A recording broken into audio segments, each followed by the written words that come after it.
Shalom, selamat sore semuanya. Sebelum kita mendengarkan firman kali ini, mari kita membaca Alkitab terlebih dahulu.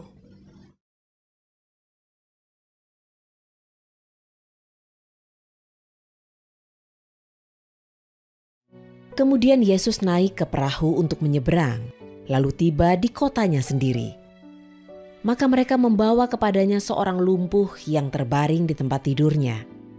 Ketika melihat iman mereka, Yesus berkata kepada orang lumpuh itu, "Teguhkanlah hatimu, anakku, dosamu sudah diampuni." Maka beberapa ahli Taurat berbicara di dalam hati mereka sendiri, "Orang ini menghujat." Tetapi Yesus mengetahui pikiran mereka. Dia berkata, "Mengapa kamu memikirkan yang jahat di dalam hatimu? Sebab manakah yang lebih mudah, mengatakan dosamu sudah diampuni, atau mengatakan bangkitlah dan berjalanlah? Namun supaya kamu tahu bahwa di bumi Anak Manusia mempunyai kuasa untuk mengampuni dosa." Lalu dia berkata kepada orang lumpuh itu, "Bangunlah, angkatlah tempat tidurmu dan pulanglah ke rumahmu." Maka bangunlah dia dan pulang ke rumahnya. Ketika orang banyak itu melihatnya, takjublah mereka dan memuliakan Elohim yang telah memberikan kuasa seperti itu kepada manusia.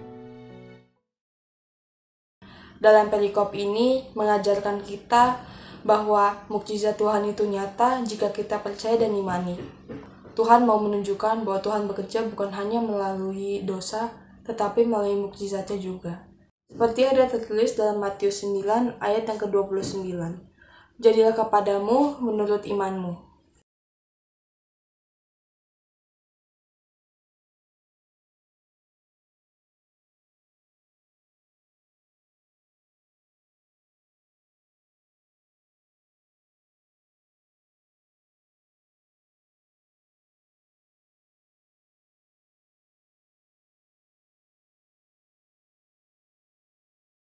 Yesus mengetahui pikiran mereka dan menegur mereka atas pikiran mereka yang jahat itu.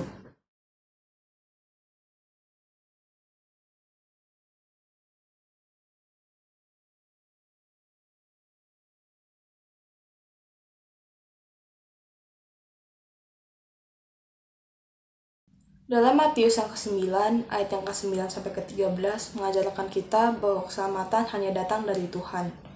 Tidak sedikit orang yang menolak untuk datang kepada Tuhan karena menganggap dirinya sudah cukup baik, tidak melakukan perbuatan dosa, dan tidak memiliki kekurangan. Sementara berjalan melewati tempat itu, Yesus melihat seorang bernama Matius sedang duduk di rumah cukai. Dia berkata kepadanya, "Ikutlah aku." Maka bangunlah Matius dan mengikuti dia. Ketika Yesus duduk sehidangan di dalam sebuah rumah, banyak pemungut cukai dan orang berdosa datang dan mereka duduk sehidangan bersama dia dan murid-muridnya. Ketika orang-orang Farisi melihat itu, mereka berkata kepada murid-muridnya, "Mengapa gurumu duduk sehidangan bersama para pemungut cukai dan orang berdosa?" Ketika Yesus mendengarnya, dia berkata kepada mereka, "Orang sehat tidak membutuhkan tabib, melainkan yang sakit. Jadi pergilah dan pelajarilah apa yang dimaksud dengan hal ini. Aku menghendaki belas kasihan dan bukan korban, karena aku datang tidak untuk memanggil orang benar, melainkan orang berdosa ke dalam pertobatan."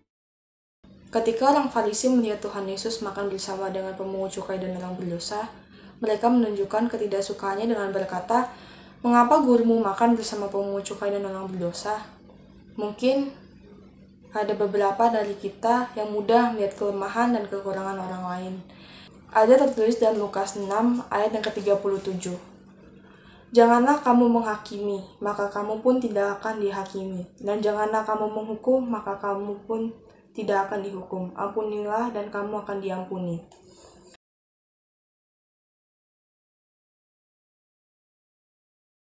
Jadi Tuhan Yesus sudah datang ke dunia untuk mencari orang-orang berdosa, bukan mencari orang yang sudah merasa dirinya sudah cukup benar. Jadi mari kita rangkul orang yang belum selamat dan membawanya kepada Tuhan Yesus.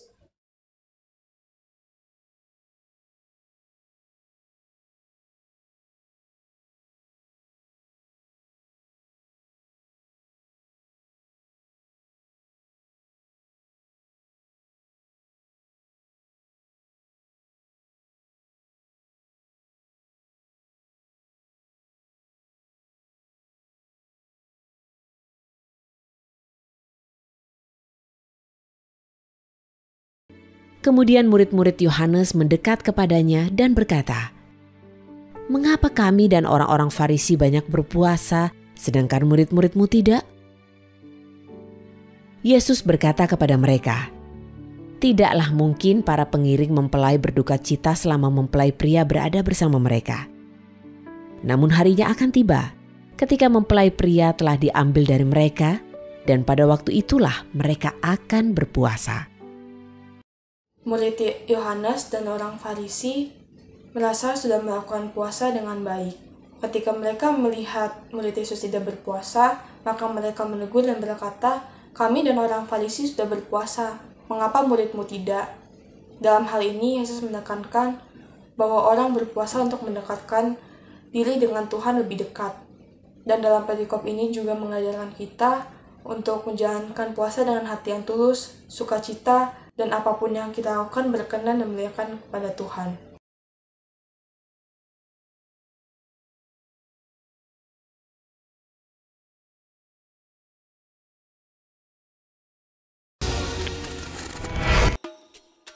Puasa dapat dilakukan untuk orang lain. Selain untuk diri sendiri, hal berpuasa juga bisa dilakukan untuk orang lain, seperti halnya dengan doa yang kita lakukan untuk orang lain.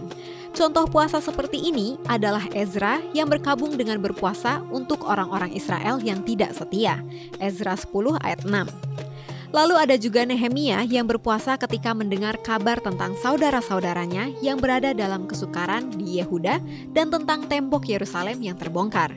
Nehemia 1 ayat 3-4. Berpuasa untuk orang lain berarti kita peduli dan turut merasakan apa yang dialami orang lain, serta berdoa agar Tuhan menolong mereka. Beberapa kasus puasa supranatural. Di Alkitab ada tertulis 3 kasus puasa yang tidak biasa. Ini adalah puasa yang supranatural yang mustahil bisa dilakukan tanpa campur tangan Allah secara langsung. Puasa yang dimaksud adalah puasa selama 40 hari 40 malam yang dilakukan oleh 3 orang tokoh besar dalam Alkitab, yakni Musa, Keluaran 34 ayat 28, Elia, 1 Raja-Raja 19 ayat 8, dan Tuhan Yesus, Matius 4 ayat 1-2. Mereka dimampukan hidup tanpa makan dan minum dalam jangka waktu yang panjang. Tidak makan dan minum apa-apa selama 40 hari 40 malam tentu tidak akan bisa membuat seseorang dapat bertahan hidup. Jadi, ketiga kasus puasa di atas adalah kasus khusus di Alkitab. Puasa dalam Perjanjian Baru. Di Perjanjian Baru, perihal puasa tidak banyak disinggung seperti di Perjanjian Lama. Namun demikian, Tuhan Yesus secara tidak langsung mengajar murid-muridnya berpuasa ketika Ia meminta mereka agar tidak pamer kepada orang lain saat sedang berpuasa. Matius 6 ayat 16-18.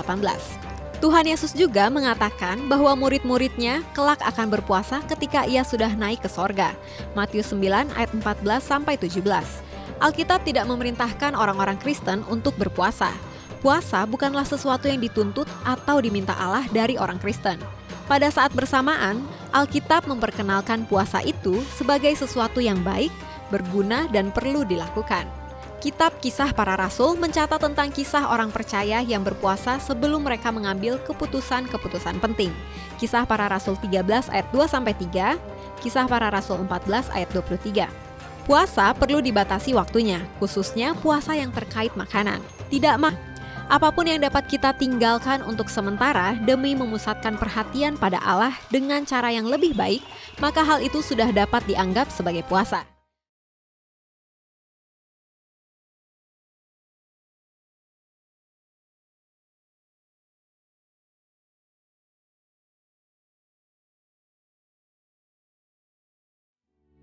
Tidak seorang pun menambalkan secari kain yang baru pada jubah yang sudah usang.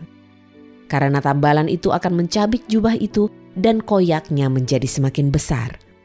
Mereka pun tidak akan menuangkan anggur yang baru ke dalam kirbat yang lapuk. Karena jika demikian, kirbat itu akan pecah dan hancur sehingga anggurnya tumpah. Sebaliknya, mereka menuangkan anggur yang baru ke dalam kirbat yang baru sehingga kedua-duanya tetap baik.